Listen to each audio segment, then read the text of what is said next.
Ration కార్డుల్లో bogus కార్డుల ఏరివేతకు ప్రభుత్వం రంగం సిద్ధం చేస్తుంది. ఇప్పటికే లిస్టుతో రీసర్వే చేయించేందుకైతే ప్రభుత్వం సిద్ధమవుతున్నట్టుగా తెలుస్తుంది. పెద్ద సంఖ్యలో బోగస్ కార్డులు ఉన్నట్టుగా ప్రభుత్వం గుర్తిస్తోంది.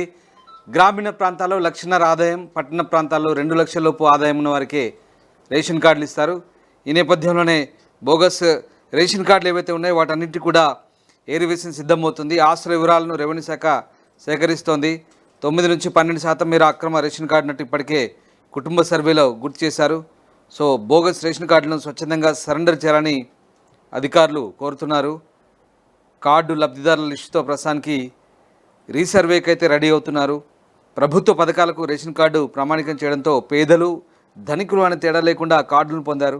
రేషన్ సరుకుల కంటే ఆరోగ్యశ్రీ చికిత్సలు, పిల్లలకు స్కాలర్షిప్, సబ్సిడీపై రుణాలు, విదేశీ విద్యా రుణం పొందిన వారు భారీ సంఖ్యలో ఉన్నట్టు ప్రభుత్వం అంటుంది. ఇక ధనవంతులై ఉండి కూడా పేదలు పొందాల్సిన పథకాలు అక్రమంగా తీసుకోవడంపై చర్యలు తీసుకునేందుకు అధికారులు సిద్ధమవుతున్నారు. వీలైనంత త్వరగా వారి కార్డులు కట్ చేసేందుకు సర్వేకు రెడీ అవుతున్నారు. ఇప్పటికే చాలా నష్టం జరిగిందని, ఇంకా జరిగితే ప్రభుత్వ ఖజానాకు గండిపడే అవకాశం ఉందని అధికారులు అంటున్నారు.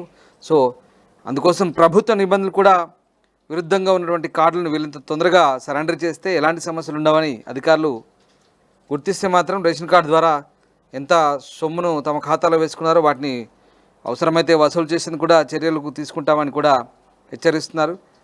రేషన్ కార్డుకు గ్రామీణ ప్రాంతాల్లో వార్షిక ఆదాయం 1,00,000 లోపు, మాగాని 3.5 ఎకరాలు, చిలక 7.5 ఎకరాలు, అదే పట్టణ ప్రాంతాల్లో అయితే వార్షిక ఆదాయం 2 లక్షలు మించకుండా ఉన్నవారు తప్ప అంతకంటే ఎక్కువ ఆస్తులు కలిగిన వారు స్థానిక మండల రెవెన్యూ కార్యాలయాల్లో రేషన్ కార్డుల తొలగింపుకు దరఖాస్తు చేసుకోవాలని సూచిస్తున్నారు. అక్రమ రేషన్ కార్డు తొలగింపుకు కార్డు నెంబరు, ఇంటి నెంబరు, రేషన్ డీలర్ నంబరు, దరఖాస్తుదారుడి పేరు, కుటుంబ సభ్యుల పేర్లు, వయస్సు, ఆధార్ నంబరు, సామాజిక వర్గం, వంట గ్యాస్ వివరాలు, ఏజెన్సీ పేరు నమోదు చేయాలి. ఈ పత్రాలను తహసీల్దార్ కార్యాలయంతో పాటు స్థానిక సివిల్ సప్లై అధికారి, జిల్లా పౌర సరఫరాల అధికారి, రాష్ట్ర పౌర సరఫరాల కమిషనర్కు అందజేయచ్చు.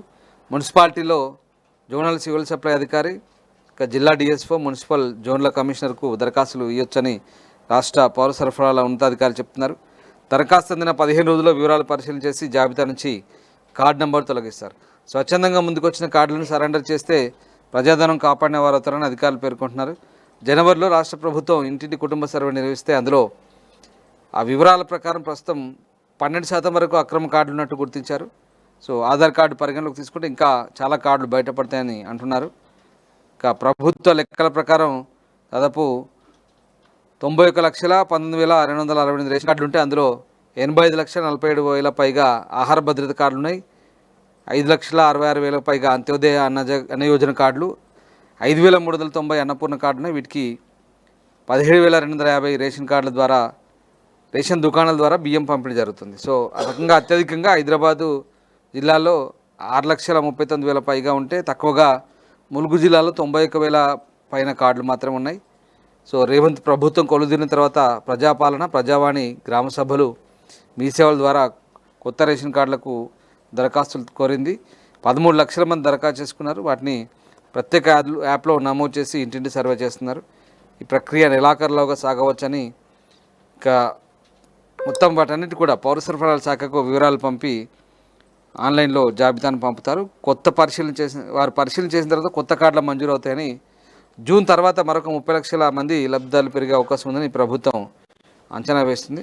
సో అప్పట్లోగా ఈ బోగస్ రేషన్ కార్డులు అయితే ఏరివేసిన సిద్ధమవుతుంది. కానీ బోగస్ కార్డులు సంబంధించి తమంతట తాముగా అన్ని రకాల దరఖాస్తులు జత చేసి సరెండర్ చేయడం అంటే ఆలోచించదగ్గ విషయం.